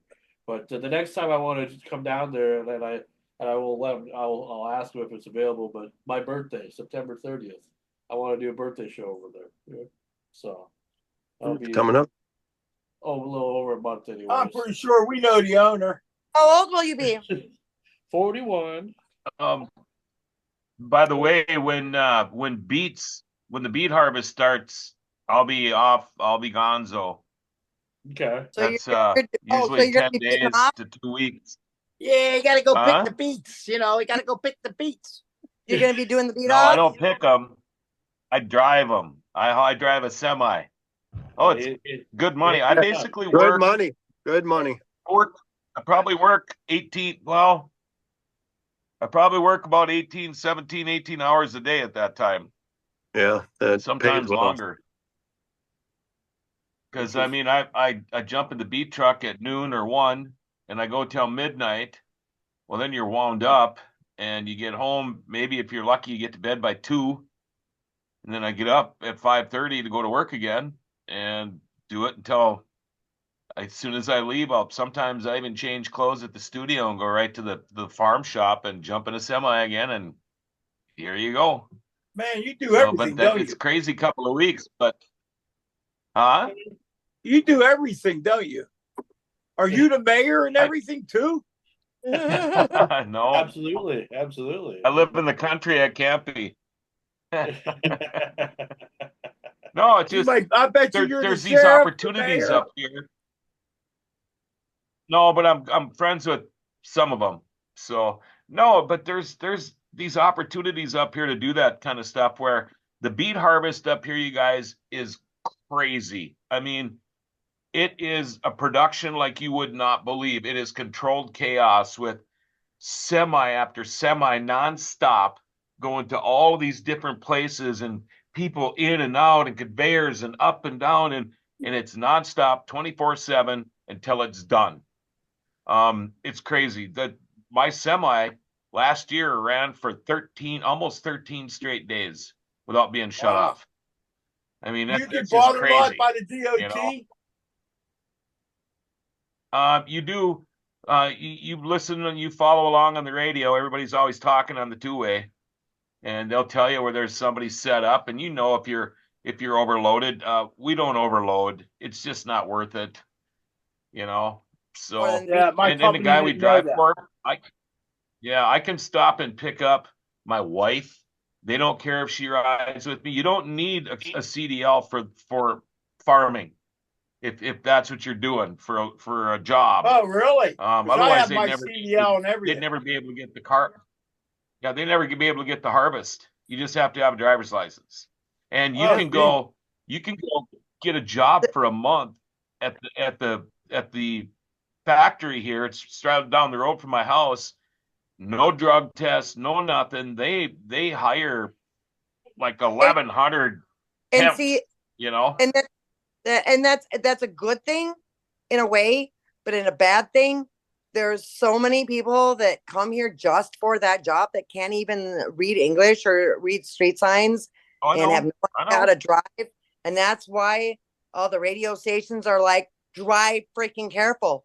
Drive careful. You give them the right of way. Whether you have the right of way legally or not, give those beat trucks the right of way because, they're making money for our community because they don't want to say they don't know how to read the English. Oh yeah, That's good your money. your head's on a swivel. Yeah, Yep. because when you're hauling, I mean, I'm hauling a lot, 90,000 pounds, and it takes me over a mile just to get up to 55 miles an hour with a full load. So you have to be very careful, and it's You don't even need it. You they're don't even everywhere. need it. You don't even need a Class B2 license No. to drive a semi. No, Are they state No. body or are they separated? It's Wow. like huh? so That's there's the crazy. semi trucks that like the big 18 wheelers that yes you have to have a CDL to drive the big 18 wheelers, but they have these B trucks that are smaller that are what No, I drive a a regular semi. It just doesn't have a sleeper on it, but mine's a regular semi. You have to have your CDL if you don't own the farm. So if I own a truck and I'm going to rent myself out to these farmers, I would have to have a CDL. But since I'm working for the farmer, I don't have to have one. And I would much rather drive a semi than like a tri or a quad axle because I think they're easier. You can turn easier, you can maneuver easier, they're easier to take care of, easier to see. That's up I to don't know, but that's the farm owner because the CDL is under his name, and he is responsible for the paperwork saying that yes, I've trained this person how to drive. I just put mine in escrow. Yeah. I just put mine in escrow. Over here in Pittsburgh, since I ain't driving no more, I can take it off without paying for it, put it away, and if I need it, I can go back and get it and just pay up to date on it. Because I have everything. I could drive heavy equipment. I could drive a trailer truck. I could drive anything. I can drive anything with wheels. Might take me a minute not to hit anything, I could drive earth movers, anything, backhoes, anything you throw on the road. My favorite to drive sorry, is good. Okay, you tell him you can see it, can't you, Dan O'Keefe? Oh my God, I know. I've been just. Hi, Dan. He said, "Tony, get blowing this chat up," and I've just been laughing my ass off. I'm not laughing at you guys. I'm like watching. I'm following this chat as we go, and Dan is just. Dan said Tony has a CDL, but he don't know his fucking ABCs. Thanks, buddy. I love you too. Well, I think it's time before we get to our guests tonight. We're going to do our segment, and everybody loves segments. Yeah. How to be a jagoff. That's the segment with Mad Dog, right? A jagoff. Yeah. This tonight's segment is just some funny. We'll say funny, punny jokes. So they're just basically just I say the joke and you guess the punchline. I guess. Okay. Okay. So sounds good. Doesn't take too much. Sounds like a blast. Yeah, it sounds like a fun time, right? Because everybody loves my segments. That's the reason why people watch the show. It's not because of our humor and everything. Not because hard time hearing everybody here. Because. All right, so here's the first punny joke, and punny is PUNNY, just in case you're wondering out there. All right, so the first joke is, why did the ghost go to rehab? Why? Because he was too high. The ghost? Yeah, why did the ghost go to rehab? Because everybody was seeing through him. Okay, well, that's not close. That's a good one. He was addicted to booze. Boo! Boo! Oh, come on. Come on. All right, fine. Next. Let me find a knife here and slice my throat. All right. Well, you do that live on camera, we'll get a lot of views that way. Okay, perfect. Why did the car get a flat tire? Car get a flat tire? Yeah, why did the car get Johnny was in it. Oh, because there was a fork in the road. Oh, Jesus Christ. Whoa. Hey, you don't give us a chance. You don't give us a chance Wait, to don't guess answer it. right away. Give us a couple seconds. Well, I'll give you a chance this time. I'm sorry. Okay. I was going to say, because there was a fork in the road. You were going to say that. All right, fine. I'll go easier on this one. Actually, this is a statement mostly. It's I stayed up all night and tried to figure out where the sun was. Then it dawned on me. Wow. So it was our dad. Um, All right, so here's a joke now. That's How a did good the one. how did the hipster burn his mouth? Stuck it on a tailpipe. The hipster burned his mouth. Yeah, how did the hipster burn his mouth? Oh man, I don't know. Everybody else Wait. have a guess? Tanya's looking this shit up. Okay, let's get to it. It's because Come on, mama. he ate his pizza before it was cool. You know, because he's a hipster. Oh my god. It's coffee before it was cool. is it time for the guest yet? Not- Oh my Go god. over yet. What did the janitor say when he jumped out of the Please. closet? I didn't hear that. What did the janitor say when he jumped out of the closet? Who dare? The other guesses? Wash your pee-pee. Oh. You locked me up? I don't know. He said, supplies. Supplies. Oh, That was the supposed to be a Chinese. Japanese janitor. That was Uh, supposed Wasn't to be that a in the Japanese Christmas janitor. story? Surprise. I knew that one, but I was like, Supplies. we're gonna tell Supplies.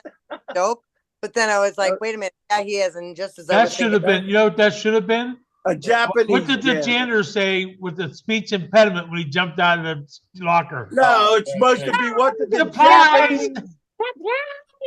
No, it's All supposed to right, be what all did right, the all right. Japanese janitor say when he jumped out of the locker? Supplies. what did the Like ba rah rah rah rah. janitor say when he jumped out of the closet? Supplies. Yeah, we already did that one already. Now we're moving on. You didn't. This You one's You guys more- are this one's screwed up in more- the head. This one's more of a statement as well, but it's funny. Have you heard about the band called 1023 MB? It's probably because they haven't got a gig yet. Oh my gosh. Dan O'Keefe's got one. Dan O'Keefe's I got don't one. know how we're still on the air. All right. Nope.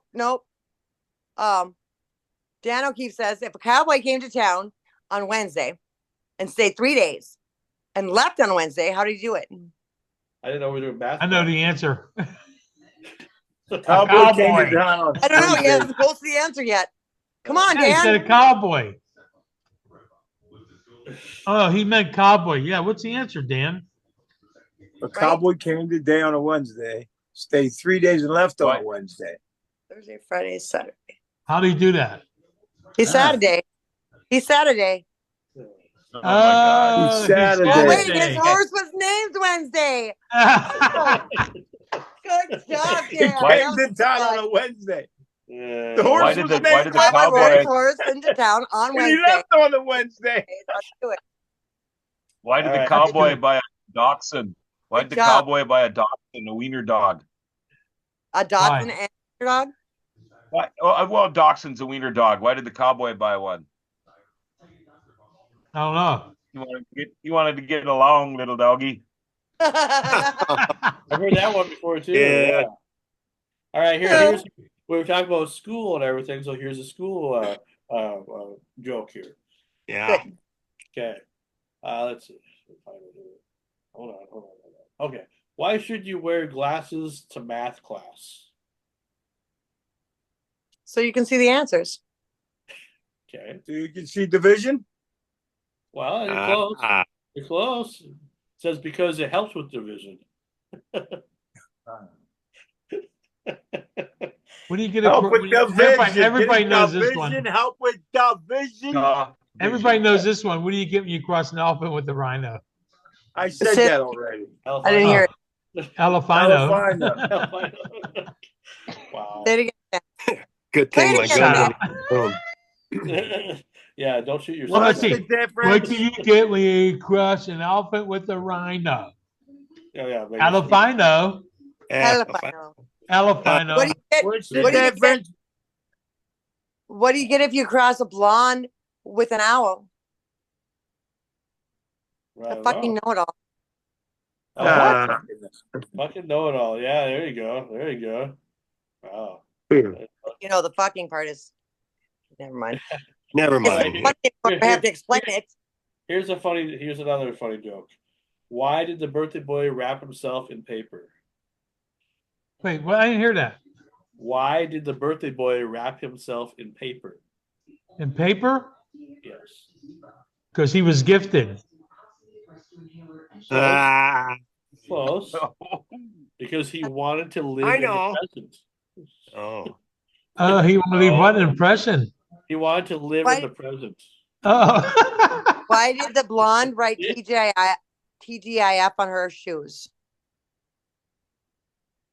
I don't know. Hose going first. That's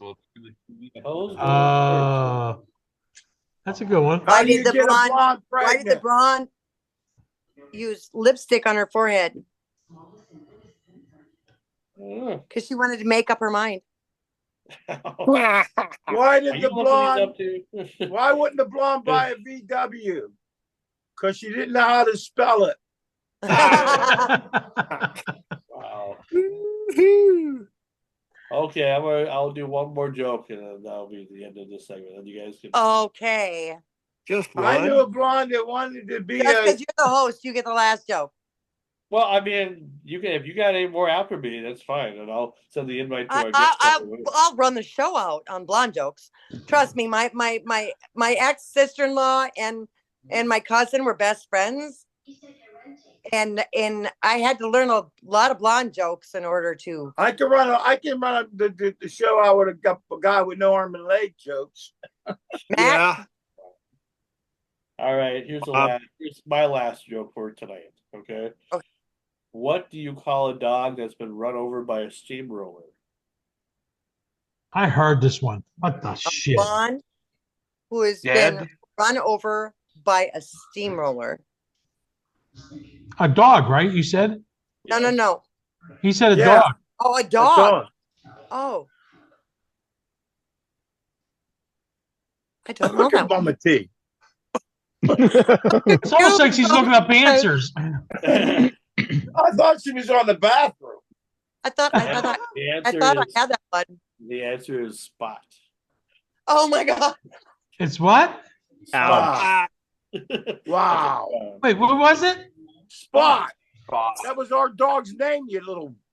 Well, I'm sorry, I didn't know. That's how Johnny got the dog to play. We used to put peanut butter on his wiener. You guys are fucking terrible. Where's our guest anyway? Oh wait. Dan, I got to tell Dan. He says, "Why don't blondes work in M&M factories?" I already said this joke at the beginning of the segment. You missed. I said I got because they threw out the W's, fired from their jobs, and I said, "Yeah, I got my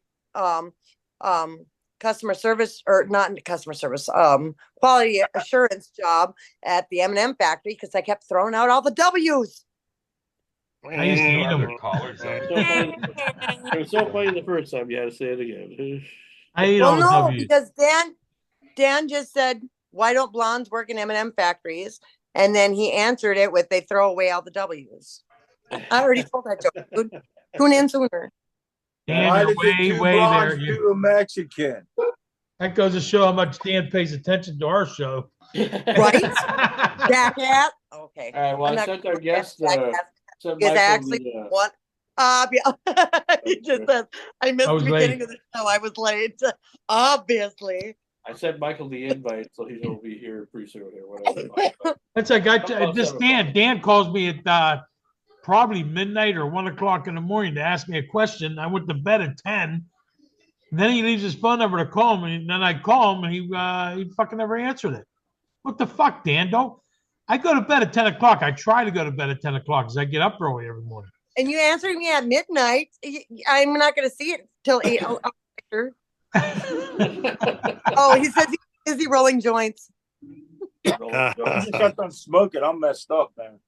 That's fine. Well, you haven't been up yet, so that's great. You know, you've been here for the whole show. That's wonderful. I got to tell you guys, I'm so glad to be back. I miss you guys so much. And you are totally what I need right now at this time in my life. We were Oh, talking. We are so earlier. happy. I Welcome couldn't back, wait. Mama T. I honestly, I think I even texted you, said, please come back, because it's nice to have a You woman gotta who's have smart. just at Okay, least one this more blonde much joke. estrogen in the show. Yes. Otherwise, it's just a boy's club. Why did the blonde bang a Mexican dude? Because the I teacher said this don't know. weekend we got to do an essay. Essay. Hello, essay. Ah, what's happening? Go Raiders! Maybe Mad Dog is Mexican. I don't know. He looks like Okay, I Here, tried. it's What the hell? Hispanic. a Vato or No whatever. more jokes. Taco. Well, anyway, yeah. So for those that are just tuned in, just to recap a little bit, this will be our last episode for the next 3 weeks. Well, 3 weeks we'll be back. We're just taking a break because there's a lot of stuff going on. That it's Labor Day, and of course that's the time of the year where we honor women that are giving birth, and we all need to pause for reflection on that day, for those important things. So. Or something like that. There's some No, ocean. if he was serious or not. I thought we honored people that worked for a living. Well, I mean, that's what I thought it was. Labor Day, right? All the women giving birth. We all In honor them. Pittsburgh, here we have a big picnic for all the union workers. Nobody having babies, buddy. Dan. Anyway, so our guest is here. There he is. What's going on? Hey. How's it going, my friend? How you doing? KLASTORIN, the historian. Greetings. Hello, my friends. How are you all? Yeah, welcome. Good. We're doing great. We're honored Fantastic. to have you on the show. Of course, I'm Frankie. You already know me already, but welcome to Renegade Radio. This is the show that I was telling you about. That podcast that we've been doing now for over a year. We're kind of on the road to year 2 now. Had our 1-year anniversary show last week, and you're our last guest for summer, and you're our 45th guest, by the way. So of this year, so pretty cool. Well, I am honored to be the 45th Renegade to join you. Yes. So could you just give the audience? We do have some really good followers here, and if we all introduce ourselves, it's going to take forever. Can you introduce yourself for just for the people who have no idea who you are? But I've already met myself. Why would I introduce? Why? Of course. My name is Michael KLASTORIN. I have been in the motion picture business for a very long time as a publicist, as an author, most notably on projects like Lethal Weapons 2 and 3, and definitely most notably Back to the Future 2 and 3, which led to me writing a book on Back to the Future, on the making of all the films, which is called Back to the Future, The Ultimate Visual History. Wow.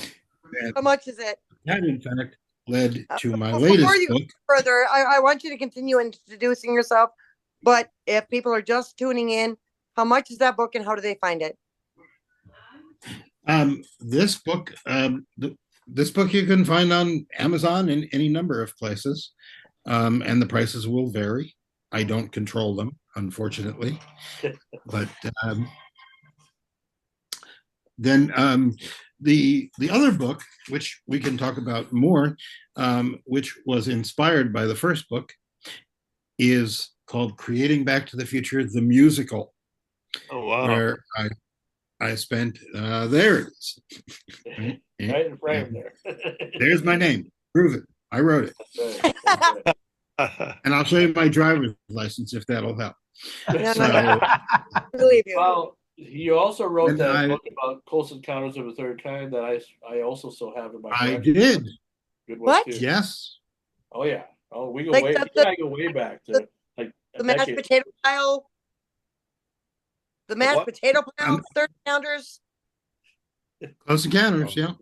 Yeah, Close Encounters of the Third Kind.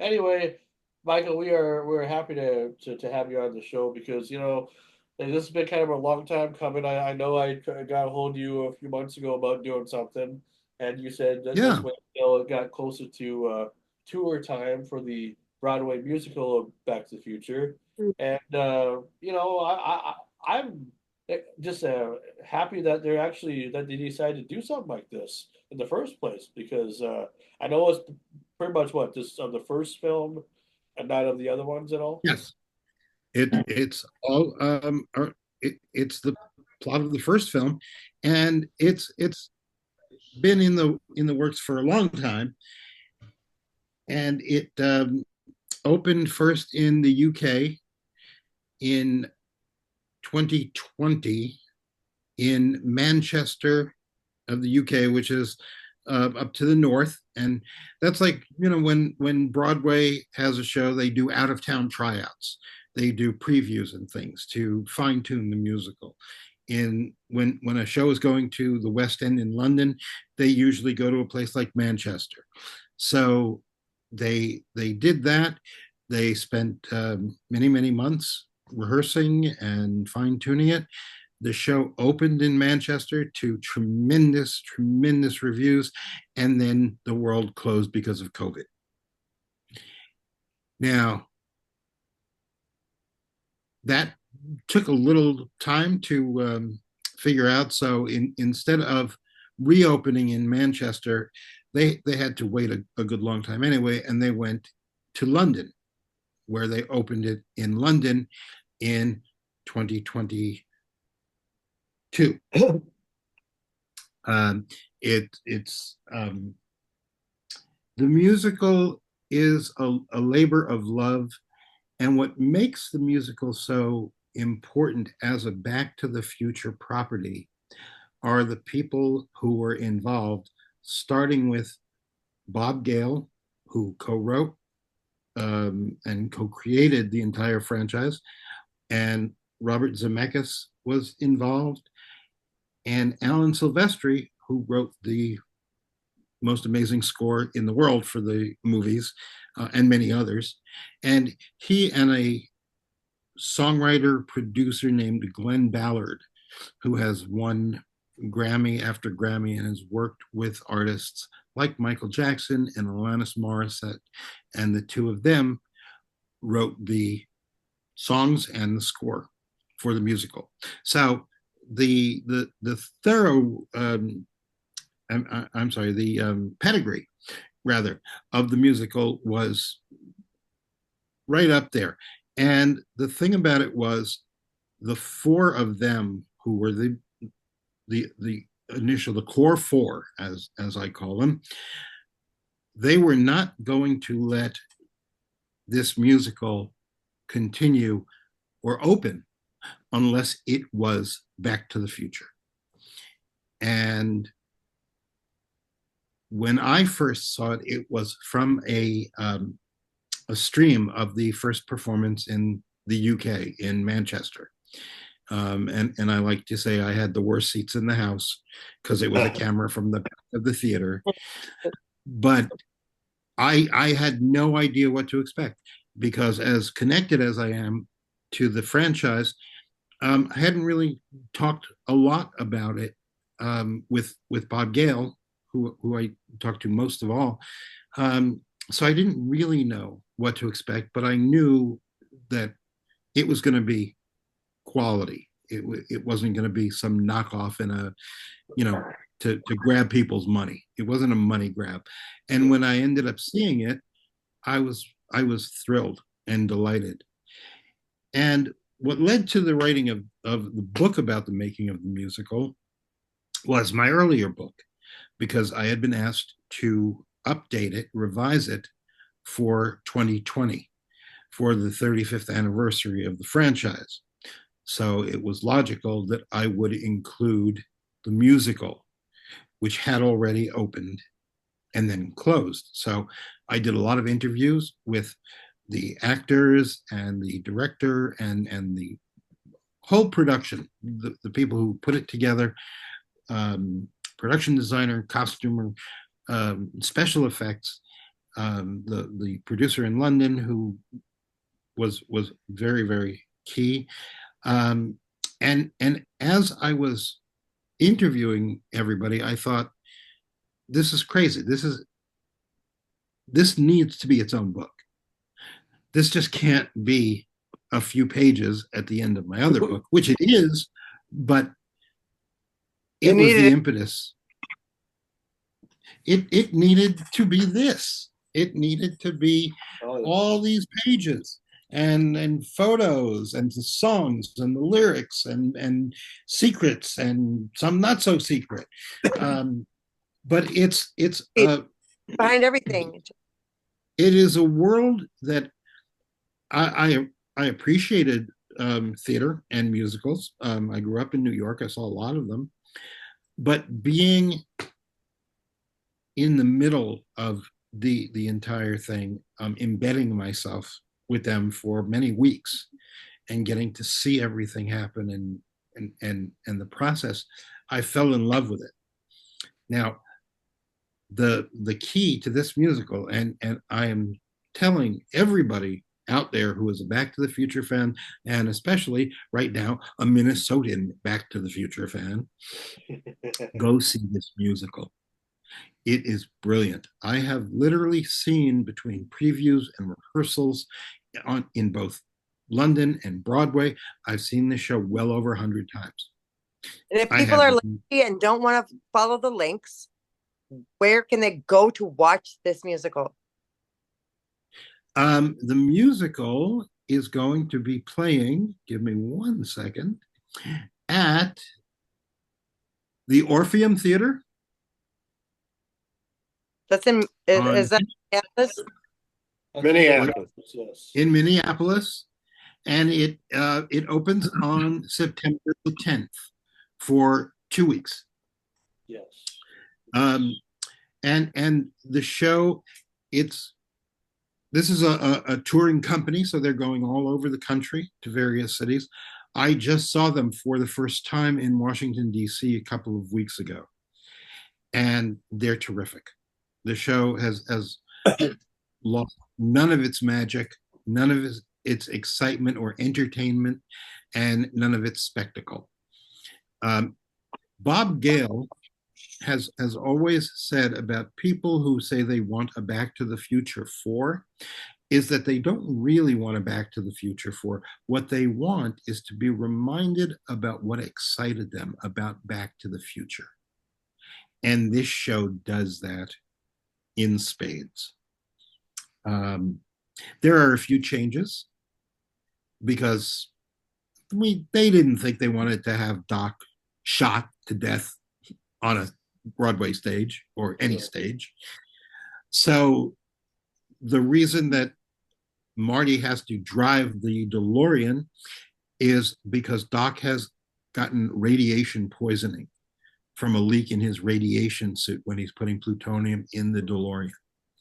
So Marty has to get in the DeLorean and drive to the hospital. And Doc is yelling as he drives away, "Don't drive 88." Of course he does, etc., etc., and we're back in 1955. Oh wow! The characters are terrific. There aren't people who are imitating the cast. They're influenced by the movie, but they own their own characters and they bring their own characters to life, and they are just such fun. There are moments which don't happen in a movie theater. Well, sometimes they do, but when you're with an audience and George punches out Biff, a cheer goes up around you, a couple of thousand people, and it's, you know, when I interviewed Roger Bart is a brilliant actor of stage, screen, and television. And Roger originated the role of Doc in the UK, and now he is also with it on Broadway. When I interviewed him, the first time I interviewed him, I told him I had seen the video and I liked it very much. And he said to me, "Well, I'm glad to hear you liked it, but you haven't really seen the show." He says, "You have to be in the theater. You have to be surrounded by the fans. You have to be surrounded by the energy that's coming from us, which we then take from you. And you know, Oh yeah. months and months later, I looked him in the eye and I said, "You were right." I mean, there's nothing. You're in Back to the Future that night. It's like the Rocky Horror Picture Show. Better, even better, because the Rocky Horror Picture Show doesn't have DeLoreans and lightning explosions. No, I mean, I'm trying to. I know, I know what you're saying. I'm just. How can we find out where it's going to be? Like, is it going to come to Pittsburgh? Is it going to go to Ohio? Is it going to go? You know what I mean? You can. There's a website, and you'll have to forgive me because I don't. It's Back to the Future, the musical, I believe, that has the dates in every city that it's going to. Good. And like I said, it's going. It goes to the big cities like in Minnesota, Anthony, not Pennsildania. Sorry, I had to do that. I had to do that, man. I don't have the schedule in front of me, but I'm pretty sure Pennsylvania is probably on there somewhere. I guarantee it is. The City of Champions, it got to be on there. We do have some very faithful viewers, some faithful fans of our show here, and one of them has been kind of blowing up the chat a little bit. Hey Michael, big Back to the Future fan. Oh, now somebody else said something. Okay, he says, is Michael close with any of the Back to the Future cast? Not at the moment, but because I'm alone. But I've known them. I've known them all for over 30 years. I worked on the sets of Back to the Futures 2 and 3 every single day. Spent all the time, and we're still in touch. I see them at conventions. I saw pretty much the entire cast came to New York before the show opened on Broadway. There was a special benefit for Michael J. Fox's foundation.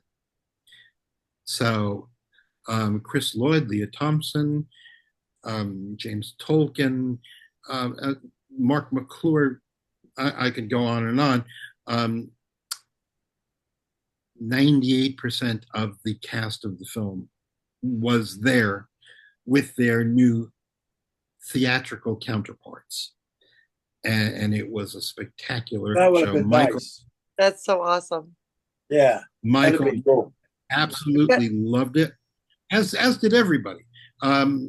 Christopher Lloyd had been involved just in some promotional stunts where he basically gave Roger Bart the keys to the DeLorean to sort of hand over the. But you got those keys. No. Yeah, where you get those keys?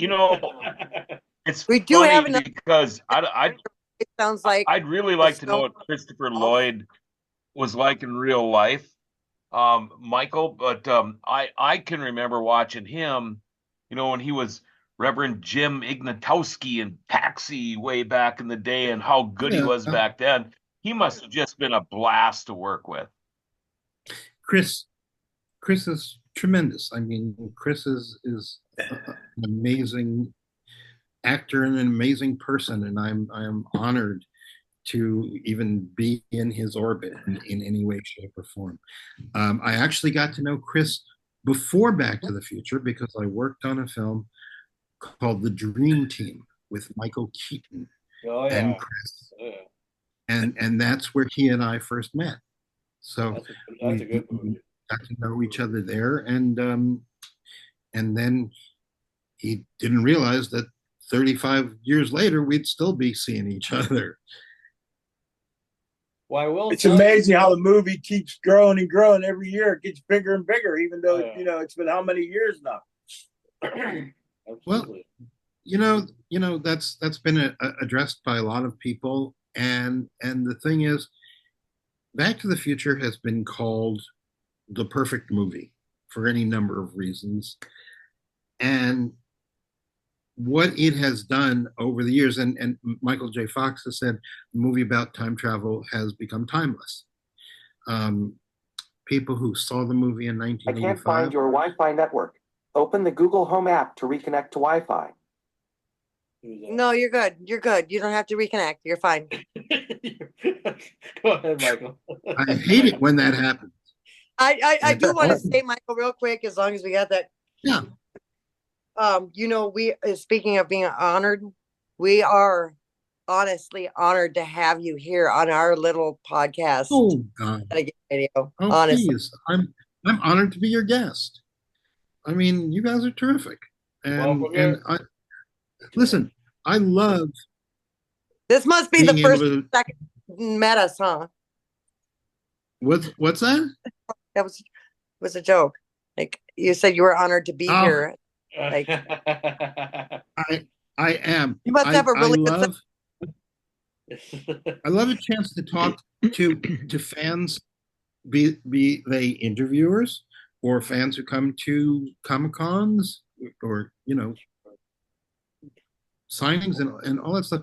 It's great because I know if they're fans, they have good taste. So we already have something in common. I will say, Michael, and not to change the subject at all because I know what we're talking about and everything, but I will tell you that in our show, in our crew, you're actually being honored by.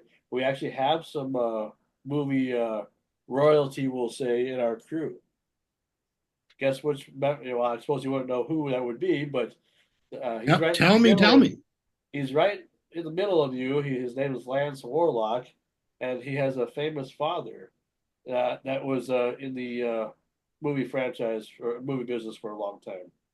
Tell Michael about your little. Well, as I was sitting here remembering everything, it's like I ended up doing a very little bit of work with Dean Cundy, who was director of photography on Back to the Future 1. And then 2 and 3. Okay. And then looking at your IMDb, I had seen that you had worked way back in the day on the Swamp Thing. And the Dick Durock was actually a guy, because my dad was a stunt man. I grew up going to the stunt office, and I knew Dick well before the Swamp Thing. And then there was one other little tie, because you also did some stuff for that Texas Chainsaw 3D. And I actually ended up doing some music in the special features of the DVD. So it's neat to see a small world. And as I have grown and been around the business, I can only imagine from the publicist's end how night and day from the very early 80s, how that was trying to get the word out, so to say, versus now, which I would assume is so much easier in terms of social media, YouTube, Facebook, this stuff. Each film is different in its needs for publicity. And Swamp Thing was my very first movie as a unit publicist. So I have very, very fond remembrances of it. And I love Dick Durock. I mean, Dick was such a wonderful man. Yeah. And I miss him. I recently reunited with Ray Wise, who played Alec Holland. And I hadn't seen Ray since pretty much we had done the movie. And that was wonderful. But my point being that over the years, there have been challenges to get publicity, but there have also been challenges to keep publicity away. My job on Back to the Future 2 and 3 was to keep people from finding out secrets. And it was a lot easier when people didn't have television studios on something like this and carrying it in their pockets. So, they say there's no such thing as bad publicity. I'd argue with you on that a little bit, but the thing is, there are very few secrets now in the business. Sure. And most event films will usually have to try and beat the the people who are trying to leak by bringing Robert Downey Jr. to Comic-Con and having him come out in a green robe. Yeah. Nobody saw that coming, so they did it very well. So it's an each film is its own experience, and I've been on some amazing films. I count myself very, very lucky. There's the occasional ones that I wouldn't be urging you to go see. We'll just put it that way. And then there are a few where you can, if you look closely, you see me on screen too. I know that I have a big following from Back to the Future 3, where I played a cowboy. Yeah, they said that and they said that one was kind of like the underrated Back to the Future, because a lot of people love westerns, but I think that film Part 3 is gaining just as much popularity as both of them, the other two. I always like Part 2 as my personal favorite, but Part 3 seems to be going pretty good too. Yeah. Well, you know what? As times change, a lot of people who see the movie more because it's on DVD, it's on streaming, and you can find that movie or those movies rather anywhere at any time during the day and night, every day, and more people stop to watch it. I know when I was writing the first book, I had a Back to the Future movie on in the background at all times, and it helped. Now, when Back to the Future 2 first came out, a lot of people said, "Well, we like it. It's Back to the Future," but they weren't prepared for what it was. I mean, and for me, I thought, what an amazing concept to do a sequel where you go back into the first movie and see it from a different angle. And they had no idea it would be so good. And that's become more appreciated over the years. And I think when we first came out, the Western was just fun. We went up to the places where John Wayne and all those people did cowboy stuff, and we were in our own little hill valley that was built from scratch because it was not, the studio was too small. That's a 4K over here. Well, there you go. It's in 3D. What do you? It's like, yeah, that's right. 3D. I love this collection. I'm glad they put it on 4K because it really looks, on a nice TV, it looks beautiful. Oh my God. Looks like a brand even new on a movie. lousy TV, it looks beautiful. Yeah, I guess mean, so.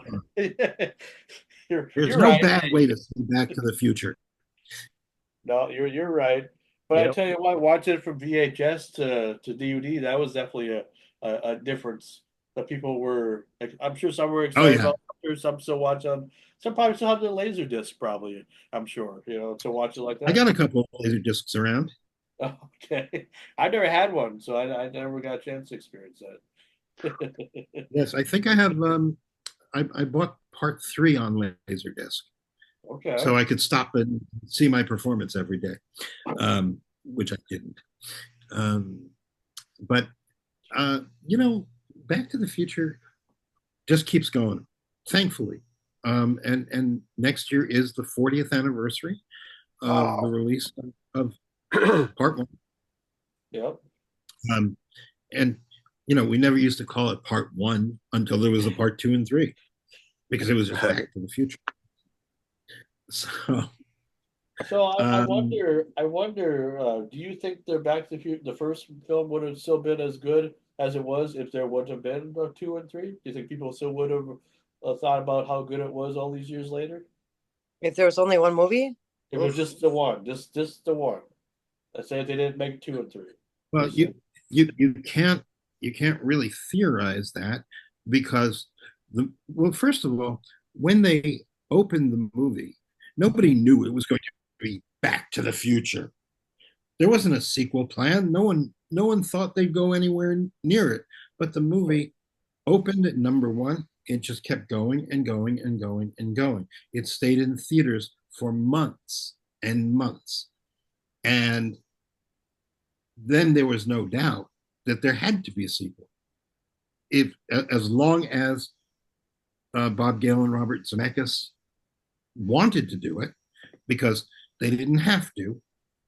And then the actors all came aboard with the proviso that Gale and Zemeckis were going to write, direct, produce, etc., because they knew it was, it had to be quality. It wasn't the money grab again, to use that So horrible word. I gotta ask you, like you know the whole staff, like all of them.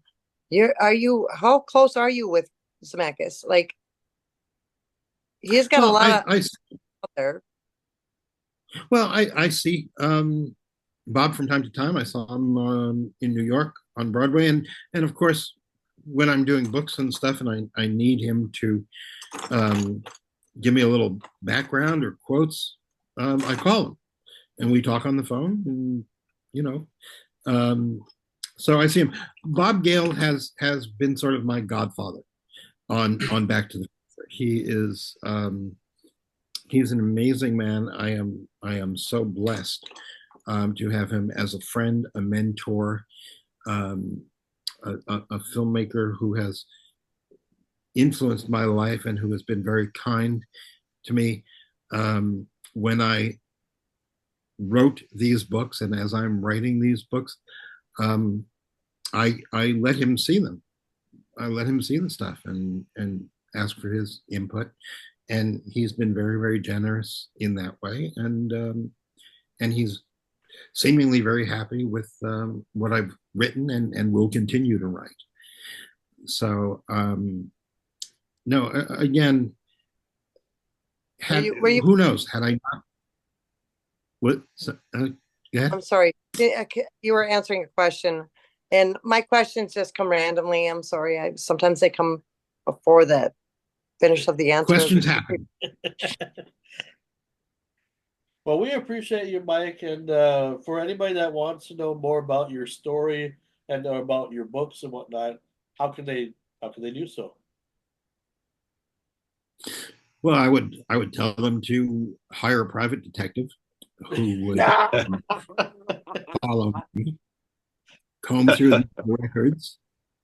I like that. I'm Mad Dog. I'm on Facebook and I'm on Instagram. I should do more, and I am. I'm probably going to be putting up a website for people who want to buy the book, either book from me, and then they can have it autographed before I send it to them. So I'll let you know as that comes together. Again, the musical book, I'm proud of everything I do, but the musical book I'm just so proud of because of the show itself, and that I was able to get some of the feeling of that show into the book, and hopefully give fans another look at something Back to the Future that they haven't seen and are going to love knowing about either before or after they see the show. Sure. And typical female, I'm going to go ahead and say, okay, Michael J. Fox was shit. I had a crush on him ever since I saw him in Family Ties. And how close were you to him? We saw each other every day. We hung out. We would do crossword puzzles together. We shared interest in crossword puzzles. Michael was very, very open to the crew. He wasn't closed off in any way. He loved being there. I mean, on part 2, as it had been on part 1, he was doing both Family Ties and Back to the Future at the same time. That's right. Yeah. So he was getting a solid, I would say, 20, 25 minutes of sleep a day. And the most fun, I think part of the fun of part three for Michael was Family Ties had ended and he was just there. And as I said, we went up north to Northern California where they had built this amazing town that you see on the film. And we were in the Old West. So we all had a blast that way. So there's not a single person that you could ask me about in terms of the crew or the cast that I can't say exemplary words about. The thing is, I didn't work on part one. I visited the set, but there was somebody else working on it. When I got the call to do part two, which was first only supposed to be part two, and then it turned into part two and three. Most of the people in the crew had worked on the first movie, but they welcomed me into the family as if I had. So it was so rewarding and welcoming. And how lucky can somebody be to wake up in the morning and go and do something like that they love. As I said, I hadn't worked on part one, but I had visited the set because the assistant director, the first assistant director, was a very dear friend of mine, and he said, "Well, come on down and visit." So I went down to Universal. They were doing the scene in the malt shop where George grabs his chocolate milkshake and he goes up to Lorraine and he announces himself as her density. Yeah. You are my density. I was walking around town square, and there on one corner there was Michael, and he was practicing his guitar for the upcoming Johnny Be Good scene. So and just everything. And I looked around and I said, God, one day I would love to work on a movie like this. And then 4 years later, I found myself in Hill Valley, in Town Square in 1955 on the first night of shooting, and Marty coming around the corner and saying, "Doc, I'm back from the future." And you can't beat it. No, you can't. That's nice. Well, we appreciate you, Michael, and thanks again for just being a part of the show. And even though it may have took a little while to get you on, but you know what, it was worth the wait because I knew we were going to get something special anyway. You guys are all terrific. I really enjoyed it. Thank you, Michael. I would come back. Thank you. At any time. Oh my God. So sorry. Write another book. And I will keep you in the loop in terms of, if people want to get the book from me at some point, and how we can do that. We want an autograph book. That's right. Sorry about the technical difficulties. I get that quite a bit. I've got 2 different podcasts I do in every once in a while. Well, okay. To be honest, almost every show I've got some little glitch.